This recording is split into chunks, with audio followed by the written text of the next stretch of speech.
Hi friends, ആർഫ്രയിലേക്ക് എല്ലാവർക്കും സ്വാഗതം. ഇന്ന് ബെഞ്ച് മാർക്ക് ഇൻഡെക്സുകളായിട്ടുള്ള നിഫ്റ്റിയും സെൻസെക്സും ഒക്കെ വലിയൊരു ഗ്യാപ് ഡൗൺ ഓപ്പണിംഗ് ആണ് നടത്തിയത്. ഏകദേശം 161 പോയിന്റ് ഡൗൺ ആയിട്ടാണ് ഓപ്പൺ ചെയ്തത്. അതിനുശേഷം 23,400 എന്നുള്ള ലോ നിഫ്റ്റി ക്രിയേറ്റ് ചെയ്തതായിട്ട് കാണാം. അവിടെ നിന്ന് ശക്തമായൊരു തിരിച്ചുവരവാണ് ഉണ്ടായത്. അപ്പോൾ ലോയിൽ നിന്നും ഏകദേശം 250 പോയിന്റോളമാണ് നിഫ്റ്റി റിക്കവർ ചെയ്തത്. അപ്പോൾ ഈ ഒരു പാറ്റേൺ നമ്മൾ എല്ലായ്പ്പോഴും കാണുന്നതാണ്. നിഫ്റ്റി ഒന്നുകിൽ ഒരു 200 പോയിന്റ് താഴോട്ടേക്ക് പോയി തിരിച്ചു വരും, അതല്ലെങ്കിൽ ഒരു 200 പോയിന്റ് മുകളിലോട്ട് പോയിട്ട് തിരിച്ചു വരും. അപ്പോൾ ഈ രീതിയിലുള്ള ഒരു സൈഡ് വേസ് റേഞ്ച് ബൗണ്ട് മാർക്കറ്റാണ് നമ്മളിപ്പോൾ കണ്ടുകൊണ്ടിരിക്കുന്നത്. അപ്പോൾ ഇന്നത്തെ ഗ്യാപ് ഡൗൺ ഓപ്പണിങ്ങിന് കാരണമായിട്ടുള്ളത് പതിവ് പോലെ തന്നെ US പ്രസിഡന്റ് ഡൊണാൾഡ് ട്രംപിന്റെ പ്രസ്താവനകളിലുള്ള ആ ഒരു സ്ഥിരതയില്ലായ്മയാണ്. അതാണ് മാർക്കറ്റിനെ സ്വാധീനിച്ചതെന്ന് വ്യക്തമാണ്. കാരണം ഇറാനെതിരെയുള്ള ആക്രമണം മാറ്റിവെച്ചെങ്കിലും ട്രംപ് വരാനിരിക്കുന്ന വീക്കെൻഡ് വരെ മാത്രമാണ് സമയം കൊടുത്തിരിക്കുന്നത്. അപ്പോൾ കരാർ ഒപ്പിട്ടിട്ടില്ലെങ്കിൽ വരും ദിവസങ്ങളിൽ, അതായത് ഈ വെള്ളി, ശനി, ഞായർ ദിവസങ്ങളിൽ ശക്തമായ തിരിച്ചടി ഉണ്ടാകുമെന്നുള്ള ഒരു മുന്നറിയിപ്പാണ് ട്രംപ് ഇറാൻ നൽകിയിരിക്കുന്നത്. അപ്പോൾ US സൈന്യം ഏത് സമയവും ഒരു ആക്രമണത്തിന് സജ്ജമായി നിൽക്കുകയാണെന്നും ട്രംപും വൈസ് പ്രസിഡന്റ് JD വാൻസും മുന്നറിയിപ്പ് നൽകിയിട്ടുണ്ട്. അപ്പോൾ ഇത് മൊത്തത്തിൽ മിഡിൽ ഈസ്റ്റിൽ ആ ഒരു യുദ്ധഭീതി വീണ്ടും വരികയും അവിടുത്തെ അൺസർട്ടനിറ്റി കൂടുതൽ വർദ്ധിപ്പിക്കുകയും ചെയ്തിട്ടുണ്ട്. അതുകൊണ്ട് തന്നെ ക്രൂഡ് ഓയിലിൽ ഒരു സ്പൈക്ക് ഇന്നലെ ഉണ്ടായിരുന്നു. 111 വരെ അത് വീണ്ടും ഉയർന്നതായിട്ട് കാണാം. ഇതുകൂടാതെ ഗ്ലോബൽ മാർക്കറ്റിലെ മറ്റൊരു ട്രെൻഡാണ് ബോണ്ട് ഈൽഡ് വരുന്നത്. ഇപ്പോൾ US മാർക്കറ്റിന്റെ ബോണ്ട് ഈൽഡ് നമ്മൾ നോക്കുകയാണെങ്കിൽ 10 ഇയേഴ്സിന്റെ ബോണ്ട് ഈൽഡ് 4.6 ലെവലിലാണ് ഇപ്പോൾ ഉള്ളത്. കഴിഞ്ഞ ഒരാഴ്ചയായിട്ട് 4% ഒരു ഉയർച്ചയാണ് അവിടെ ഉണ്ടായിട്ടുള്ളത്. കഴിഞ്ഞ ഒരു മാസം നോക്കുകയാണെങ്കിൽ ഏകദേശം 10% മുന്നേറ്റമാണ് ബോണ്ട് ഈൽഡിൽ ഉണ്ടായിട്ടുള്ളത്. 30 ഇയർ ബോണ്ട് ഈൽഡ് നോക്കുകയാണെങ്കിൽ അത് 5.17% ഉയർന്നിട്ടുണ്ട്.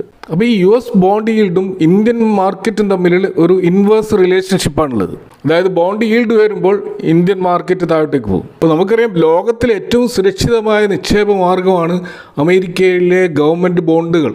അപ്പോൾ അവിടുത്തെ പലിശ നിരക്ക് ഉയരുമ്പോൾ സ്വാഭാവികമായിട്ടും ഫോറിൻ ഇൻവെസ്റ്റേഴ്സ് യാതൊരു റിസ്ക്കും ഇല്ലാതെ 5% റിട്ടേൺ കിട്ടുമ്പോൾ സ്വാഭാവികമായിട്ടും അവരവിടേക്ക് പോകും. അപ്പോൾ അതുകൊണ്ട് തന്നെ എമേർജിംഗ് മാർക്കറ്റുകളിലുള്ള സ്റ്റോക്കുകൾ വിറ്റഴിച്ചുകൊണ്ട് അവർ പണം അമേരിക്കയിലേക്ക് കൊണ്ടുപോകും. ഓൾറെഡി സ്ട്രഗിൾ ചെയ്തുകൊണ്ട് ഇരിക്കുന്ന ഇന്ത്യൻ മാർക്കറ്റിനെ സംബന്ധിച്ചിടത്തോളം കൂടുതൽ ഡിഫിക്കൽട്ട് ആയിട്ടുള്ള ഒരു സിറ്റുവേഷനിലേക്ക് തള്ളിവിടുകയാണ്. അപ്പോൾ FIIസിൻ്റെ ഔട്ട്ഫ്ലോ ഇന്ത്യൻ മാർക്കറ്റിൽ ഈ മാസവും നല്ല തോതിൽ തുടരുന്നുണ്ട്. 3 ട്രേഡിംഗ് സെഷനിൽ കണ്ടിന്യൂസ് ആയി ബൈ ചെയ്ത് അവർ കഴിഞ്ഞ ദിവസം സെല്ലിംഗ് സൈഡിലേക്ക് വന്നതായിട്ട് കാണാം. 2,450 കോടിയോളം അവർ ഇന്നലെ സെല്ല് ചെയ്യുകയുണ്ടായി. അപ്പോൾ അതും ഇന്നത്തെ മാർക്കറ്റിൽ ഏർലി മോർണിംഗ് ഒരു നെഗറ്റീവ് സെന്റിമെന്റ് സൃഷ്ടിച്ചിട്ടുണ്ട്. ഇന്നത്തെ നിഫ്റ്റിയിലെ ഒരു ഫ്ലാറ്റ് ക്ലോസിങ് അതേ രീതിയിൽ ബ്രോഡ് മാർക്കറ്റിലും നമുക്ക് കാണുക. മൈക്രോ ക്യാപ്പ് ആയാലും സ്മോൾ ക്യാപ്പ് ആയാലും മിഡ് ക്യാപ്പ് ആയാലും എല്ലാറ്റിലും ഈ രീതിയിലുള്ള ഒരു ഫ്ലാറ്റ് പെർഫോമൻസ് ആണ് നമുക്ക് കാണുന്നത്. അവിടെ പ്രധാനമായിട്ടും ഓട്ടോ സെഗ്മെന്റിലും ഓയിൽ ആൻഡ് ഗ്യാസിലുള്ള സ്റ്റോക്കുകളിലും മാത്രമാണ് ഒരു സിഗ്നിഫിക്കൻ്റ് ആയിട്ടുള്ള ഒരു മുന്നേറ്റം നമ്മൾ കാണുന്നുള്ളൂ. അപ്പോൾ ഇന്ന് വന്ന ഒരു പ്രധാനപ്പെട്ട വാർത്ത, ഇന്ത്യ നിലവിൽ നേരിടുന്ന ഓയിൽ ക്രൈസിസ് മറികടക്കാൻ വേണ്ടി സ്വകാര്യ ഇലക്ട്രിക് ബസ്സുകൾക്കും ട്രക്കുകൾക്കുമായിട്ട് ഏകദേശം $1 ബില്യൺ, അതായത് 8,300 കോടിയിലധികം രൂപ വരുന്ന വൻ ഇൻസെൻറ്റീവ്സ് ആണ് പ്രഖ്യാപിക്കാൻ ഒരുങ്ങുന്നത്. അപ്പോൾ ഇത് EV ട്രക്ക് ബസ് നിർമ്മാതാക്കളായിട്ടുള്ള Tata motors, Ashok Leyland, JBM auto, Olectra green tech എന്നീ സ്റ്റോക്കുകളിലേക്ക് വളരെ പോസിറ്റീവായിട്ടുള്ള ഒരു കാര്യമാണ്. ഇപ്പോൾ ഡയറക്റ്റായിട്ട് ഇത് ഇലക്ട്രിക് ബസ് നിർമ്മാതാക്കളെ സഹായിക്കുമ്പോൾ ഇൻഡയറക്റ്റ് ആയിട്ട് അത് ആ മൊത്തത്തിലുള്ള EV ഇക്കോ സിസ്റ്റത്തിൽ പോസിറ്റീവായിട്ടാണ് വരുന്നത്. കാരണം ഇതിനാവശ്യമായിട്ട് ഓട്ടോ ആക്സിലറി കമ്പോണൻസുകൾ നിർമ്മിക്കുന്ന കമ്പനികൾക്ക് അത് പോസിറ്റീവാണ്. കൂടാതെ EV ചാർജിങ് സ്റ്റേഷനുകൾക്ക് അത് പോസിറ്റീവാണ്. അപ്പോൾ ഇത്തരത്തിൽ ആ ഒരു എൻ്റയർ ഇക്കോ സിസ്റ്റത്തിൽ ഈ ഒരു ഗവൺമെൻറ്റിൻ്റെ ഈ ഒരു സപ്പോർട്ട് സിസ്റ്റം നല്ലൊരു പുഷാണ് നൽകാൻ പോകുന്നത്. ഇപ്പോൾ നിലവിൽ ഈ ഒരു അനൗൺസ്മെൻറ്റിൻ്റെ ഭാഗമായിട്ട് ഒരുപക്ഷെ 5%, 10% ഒക്കെ സ്റ്റോക്കുകൾ വരുമെങ്കിലും തീർച്ചയായിട്ടും പ്രോഫിറ്റ് ബുക്കിങ്ങും കറക്ഷൻസും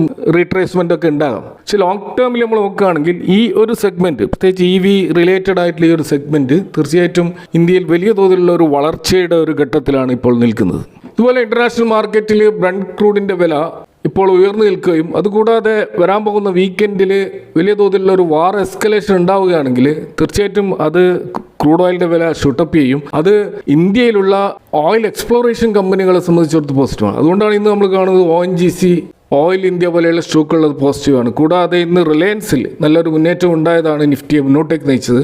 ഇതുകൂടാതെ മറ്റൊരു കാര്യം നമ്മളിപ്പോൾ കാണുന്നത്, ഡോളറിനെതിരെ ഇന്ത്യൻ രൂപയുടെ മൂല്യം 96.8 എന്നുള്ള അതിൻ്റെ ചരിത്രത്തിൽ ഏറ്റവും താഴ്ന്ന നിരക്കിലേക്ക് ഇടിഞ്ഞിരിക്കുകയാണ്. ഇത് മാർക്കറ്റിൽ വലിയൊരു ചർച്ചാ വിഷയമായിരിക്കുകയാണ്. അപ്പോൾ അവിടെ പല വിധത്തിലുള്ള നറേറ്റീവ്സ് നമുക്ക് കാണാൻ കഴിയും. ഡോളറിനെതിരെ രൂപയുടെ മൂല്യം 150 രൂപ വരെ പോകുമെന്ന് പല പ്രവചനങ്ങളും നമുക്ക് കാണാൻ കഴിയും. എന്നാൽ അത്തരം പ്രവചനങ്ങൾ വളരെയധികം അതിശയോക്തി കലർന്നതും ഹൈലി എക്സാജറേറ്റഡുമാണ്. അത് പെട്ടെന്നൊരു സംഭവിക്കാൻ സാധ്യതയില്ലാത്ത ഒരു കാര്യമാണ്. കാരണം ഇത്തരത്തിൽ വലിയ തോതിൽ ഇന്ത്യൻ റുപ്പി ഡൗൺ ആവുമെന്ന് പറയുമ്പോൾ അത് ഒരു മുന്നറിയിപ്പ് മാത്രമാണ്. വേഴ്സ്റ്റ് കേസ് സിനാരിയോയിൽ മാത്രമേ അത്തരം കാര്യങ്ങൾ സംഭവിക്കുകയുള്ളൂ. കാരണം India electronics, oil, artificial intelligence തുടങ്ങി വിദേശത്ത് നിന്ന് ടെക്നോളജി വലിയ തോതിൽ ഇറക്കുമതി ചെയ്യുകയും അത് നമ്മളെ ട്രേഡ് ഡെഫിസിറ്റ് വർദ്ധിപ്പിക്കുകയും ചെയ്യുന്ന ആ ഒരു സിനാരിയോയുമായിട്ട് ഇന്ത്യ മുന്നോട്ട് പോവുകയാണെങ്കിൽ മാത്രമാണ് ആ രീതിയിലുള്ള ഒരു റുപ്പി ഡിവാലുവേഷൻ നടക്കുകയുള്ളൂ. അതുകൂടാതെ ഇന്ത്യ തങ്ങളുടെ മാനുഫാക്ചറിങ് കൂട്ടാതിരിക്കുകയും നിലവിലുള്ള പ്രൊഡക്ഷൻ വലിയ തോതിൽ ഇടുകയും ചെയ്താൽ മാത്രമാണ് അത്തരമൊരു സംഭവം റുപ്പിയിൽ സംഭവിക്കുകയുള്ളൂ. അപ്പോൾ 150 ഇന്ത്യൻ രൂപ എത്തുക എന്ന് പറയുന്നത് അത് നമ്മൾ അത്രമാത്രം മോശം പെർഫോമൻസ് മാനുഫാക്ചറിങ് സെഗ്മെൻറ്റിൽ നടത്തിയാൽ മാത്രമേ അങ്ങനെ ആവുകയുള്ളൂ എന്നാണ് ഇതിൽ നമ്മൾ മനസ്സിലാക്കേണ്ടത്. ഇതുകൂടാതെ ഇന്ത്യൻ രൂപ വലിയ തോതിൽ പെട്ടെന്ന് ഇടിഞ്ഞു പോകാതിരിക്കാൻ വേണ്ടി റിസർവ് ബാങ്കിൻ്റെ പക്കൽ ശക്തമായ പ്രതിരോധ സംവിധാനങ്ങളുണ്ട്. പ്രത്യേകിച്ച് ഫോറക്സ് റിസർവ് തന്നെ ഇന്ത്യയുടെ കൈവശം ബില്യൺ കണക്കിന് ഡോളറിൻ്റെ വിദേശ നാണ്യ ശേഖരമുണ്ട്. അപ്പോൾ രൂപയുടെ മൂല്യം അമിതമായിട്ട് ഇടിയുമ്പോൾ RBI വിപണിയിൽ ഡോളർ വിൽക്കുകയും രൂപയുടെ മൂല്യം പിടിച്ചു നിർത്തുകയും ചെയ്യാറുണ്ട്. നിലവിൽ തന്നെ 96-97 നിലവാരത്തിലാണ് രൂപയെങ്കിലും അത് 100 മുകളിൽ പോകാതിരിക്കാൻ വേണ്ടി RBI തീർച്ചയായിട്ടും ശക്തമായ ഇടപെടൽ മാർക്കറ്റിൽ നടത്താൻ സാധ്യതയുണ്ട്. കൂടാതെ നമ്മൾ മനസ്സിലാക്കേണ്ടത് ഇന്ത്യ വെറും ഒരു കൺസ്യൂമർ ഡ്രിവൺ രാജ്യമല്ല, അതൊരു എമേർജിംഗ് മാനുഫാക്ചറിംഗ് ഹബ്ബ് കൂടിയാണ്. മൊബൈൽ ഫോൺ നിർമ്മാണം, defence equipments, pharmaceutical, semi conductor മേഖലയിൽ ഇന്ത്യ തങ്ങളുടെ ഡൊമസ്റ്റിക് ഉൽപ്പാദനം വലിയ തോതിൽ വർദ്ധിപ്പിക്കുന്നുണ്ട്. ഇപ്പോൾ ആപ്പിൾ പോലെയുള്ള വൻകിട കമ്പനികൾ ഇന്ത്യയിൽ നിർമ്മാണം ശക്തമാക്കുന്നത് ഭാവിയിൽ എക്സ്പോർട്ട് കൂട്ടാനും ഡോളർ ഇന്ത്യയിലേക്ക് ഒഴുകിയെത്താനും കാരണമാകും. അതുപോലെ തന്നെ രൂപ ഇടിയുന്നത് ഇന്ത്യയുടെ എക്സ്പോർട്ട് മേഖലയ്ക്ക് അത് പോസിറ്റീവാണ്. ഇപ്പോൾ IT, അതുപോലെ ഫാർമസ്യൂട്ടിക്കൽ, ടെക്സ്റ്റൈൽസ് അവർക്കൊക്കെ വൻ ലാഭം ഉണ്ടാവും. അതുപോലെ ഒരു പരിധിക്കപ്പുറം രൂപ ഇടിയുന്നത് ഗ്ലോബൽ മാർക്കറ്റിൽ ഇന്ത്യൻ ഉൽപ്പന്നങ്ങൾക്ക് വിലക്കുറവുണ്ടാക്കുകയും വിദേശ രാജ്യങ്ങൾ കൂടുതൽ ഇന്ത്യൻ പ്രൊഡക്റ്റുകൾ വാങ്ങാൻ അത് പ്രേരിപ്പിക്കുകയും ചെയ്യും. അപ്പോൾ അത്തരം ഘട്ടങ്ങളിൽ ഇന്ത്യൻ സമ്പദ് വ്യവസ്ഥ തിരിച്ചു വരും. അപ്പോൾ അതൊരു സെൽഫ് കറക്റ്റിംഗ് മെക്കാനിസമാണ്. അപ്പോൾ അതുകൊണ്ട് തന്നെ ഇത്തരത്തിലുള്ള അതിശയോക്തി കലർന്ന ഇന്ത്യൻ റുപ്പി വലിയ തോതിൽ ഇടിയുമെന്നൊക്കെയുള്ള വാദങ്ങളും പ്രഡിക്ഷൻസും അവഗണിക്കപ്പെടേണ്ട ഒരു കാര്യമായിട്ട്. കാരണം രൂപയുടെ തകർച്ച എന്ന് പറയുന്നത് ഒരു താൽക്കാലിക പ്രതിഭാസമാണ്. പശ്ചിമേഷ്യൻ സംഘർഷങ്ങൾ ഒന്ന് സ്റ്റെബിലൈസ് ചെയ്യുന്നതോടുകൂടി ഈ കാര്യത്തിൽ ഒരു തീരുമാനമാകുമെന്ന് നമുക്ക് പ്രത്യാശ പ്രകടിപ്പിക്കാം. ഇനി നമ്മൾ മറ്റൊരു റിസർച്ച് ബ്രോക്കേഴ്സിൻ്റെ ഒരു റിപ്പോർട്ട് നോക്കുകയാണെങ്കിൽ അത് ലോകത്തിലെ തന്നെ ഏറ്റവും വലിയ ഗ്ലോബൽ ഇൻവെസ്റ്റ്മെൻറ്റ് ബാങ്ക് ആയിട്ടുള്ള മാക്വറിയുടെ റിപ്പോർട്ടാണ്. ഓസ്ട്രേലിയയിലെ സിഡ്നി ബേസായി പ്രവർത്തിക്കുന്ന ഈ ഒരു ഇൻവെസ്റ്റ്മെൻറ്റ് ബാങ്ക് ഓസ്ട്രേലിയൻ സ്റ്റോക്ക് മാർക്കറ്റിൽ ലിസ്റ്റ് ചെയ്തിട്ടുള്ള ഏറ്റവും വലിയ കമ്പനികളിലൊന്നാണ്. കൂടാതെ മാക്വറി ഇന്ത്യയിലെ വൻകിട സ്റ്റോക്കുകളിൽ വലിയ തോതിൽ പണം നിക്ഷേപിക്കുന്ന ഒരു പ്രമുഖ ഫോറിൻ ഇൻസ്റ്റിറ്റ്യൂഷണൽ ഇൻവെസ്റ്റേഴ്സാണ്. ഇന്ത്യയിലെ പല പ്രധാന ടോൾ റോഡുകളിലും ഹൈവേ പ്രൊജക്റ്റുകളിലും മാക്വറി കോടിക്കണക്കിന് രൂപ നിക്ഷേപിച്ചിട്ടുണ്ട്. അതുപോലെ ഇന്ത്യൻ സ്റ്റോക്ക് മാർക്കറ്റിനെ കുറിച്ചുള്ള പ്രത്യേകിച്ച് IT, ബാങ്കിങ് മേഖലയിലെ സ്റ്റോക്കുകളെ കുറിച്ചും ബഡ്ജറ്റിനെ കുറിച്ചുമൊക്കെ മാക്വറി പുറത്തുവിടുന്ന പഠന റിപ്പോർട്ടുകൾ മാർക്കറ്റിൽ വലിയ ചലനങ്ങൾ ഉണ്ടാക്കാറുണ്ട്. അപ്പോൾ ഏറ്റവും ഒടുവിൽ നമ്മൾ കാണുന്നത് ഈ ആഗോള ഇൻവെസ്റ്റ്മെൻറ്റ് ബാങ്കായ മാക്വറി ഇന്ത്യൻ IT മേഖലയെക്കുറിച്ച് പുറത്തുവിട്ടുള്ള റിപ്പോർട്ടുകളാണ്. അപ്പോൾ അവർ പറയുന്നത് ഇന്ത്യ ഭാവിയിൽ ഒരു AI പവർ ഹൗസായി മാറാൻ സാധ്യതയുണ്ട് എന്നുള്ളതാണ്. പലരും കരുതുന്നത് പോലെ AI വരുന്നത് ഇന്ത്യൻ കമ്പനികൾക്ക് ഭീഷണിയല്ല, മറിച്ച് കൃത്യമായ തന്ത്രങ്ങളിലൂടെ വലിയ ബിസിനസ് സാധ്യതകളാണ് ഇത് തുറന്നു നൽകുന്നത് എന്നാണ്. അപ്പോൾ AI ടെക്നോളജി നടപ്പിലാക്കാൻ വൻതോതിൽ പണം നിക്ഷേപിക്കാൻ കഴിയുന്ന ഹെവി ക്യാപിറ്റൽ ഇൻറ്റൻസീവ് ആയിട്ടുള്ള വലിയ കമ്പനികൾക്ക് അത് നേട്ടമുണ്ടാക്കും. പ്രത്യേകിച്ച് TCS പോലെയുള്ള കമ്പനികൾ. കാരണം ഗ്ലോബൽ കമ്പനികളുടെ ക്ലൗഡ് മൈഗ്രേഷനും ഡാറ്റ ക്ലീനിങ്ങും വലിയ തോതിൽ ചെയ്യുന്നത് TCS ആണ്. അപ്പോൾ AI ഉപയോഗിക്കണമെങ്കിൽ ഡാറ്റ കൃത്യമായിരിക്കണം എന്നതിനാൽ തന്നെ TCSന് അത് വലിയ ഓർഡറുകൾ ലഭിക്കാനുള്ള ഒരു സാഹചര്യം ഒരുക്കുകയാണ് ചെയ്യുന്നത്. അതുപോലെ തന്നെ ഇൻഫോസിസും അവരുടെ AI പ്ലാറ്റ്ഫോമായിട്ടുള്ള ഇൻഫോസിസ് ടോപ്പാസ് വഴി ഇതിനോടകം തന്നെ ഗ്ലോബൽ ക്ലയൻറ്റുകൾക്ക് AI ബേസ്ഡ് ആയിട്ടുള്ള സേവനങ്ങൾ നൽകാൻ ഇൻഫോസിസ് തുടങ്ങിയിട്ടുണ്ട്. കൂടാതെ HCL ടെക്കും AI നടപ്പിലാക്കാൻ ആവശ്യമായിട്ടുള്ള സെമി കണ്ടക്ടർ ചിപ്പ് ഡിസൈനിങ്ങിലും ക്ലൗഡ് കമ്പ്യൂട്ടിങ്ങിലും എക്സ്പെർട്ടൈസ് ആയതുകൊണ്ട് തന്നെ അവർക്ക് വലിയൊരു പ്രയോറിറ്റി മേഖലയിൽ ലഭിക്കുന്നുമുണ്ട്. അതുപോലെ തന്നെ AI പ്രൊജക്റ്റുകൾക്കും ലാർജ് ലാംഗ്വേജ് മോഡലുകൾക്കും സാധാരണ സോഫ്റ്റ്വെയറുകളെക്കാൾ 100 മടങ്ങിന് കൂടുതൽ ഡാറ്റ സ്റ്റോറേജും ഇലക്ട്രിസിറ്റിയും ആവശ്യമാണ്. വലിയ ഡാറ്റാ സെൻറ്ററുകൾ പ്രവർത്തിക്കാൻ തടസ്സമില്ലാത്ത പവർ ആവശ്യമാണ്. അപ്പോൾ ഈ പവർ കമ്പനികളുടെ സപ്പോർട്ടോടുകൂടി ഇന്ത്യയിലെ ഡാറ്റാ സെൻറ്ററുകൾ വലിയ തോതിൽ വർദ്ധിക്കുവാനുള്ള സാധ്യതയാണ് മാക്വറി കാണുന്നത്. അതുപോലെ റിലയൻസ് ഇൻഡസ്ട്രീസ് അവരുടെ ഡിജിറ്റൽ പ്ലാറ്റ്ഫോമായിട്ടുള്ള ജിയോ വഴി ഡാറ്റാ സെൻറ്ററുകൾ സ്ഥാപിക്കുവാനുള്ള ടാർഗറ്റുകൾ ഓൾറെഡി പുറത്തുവിട്ടിട്ടുണ്ട്.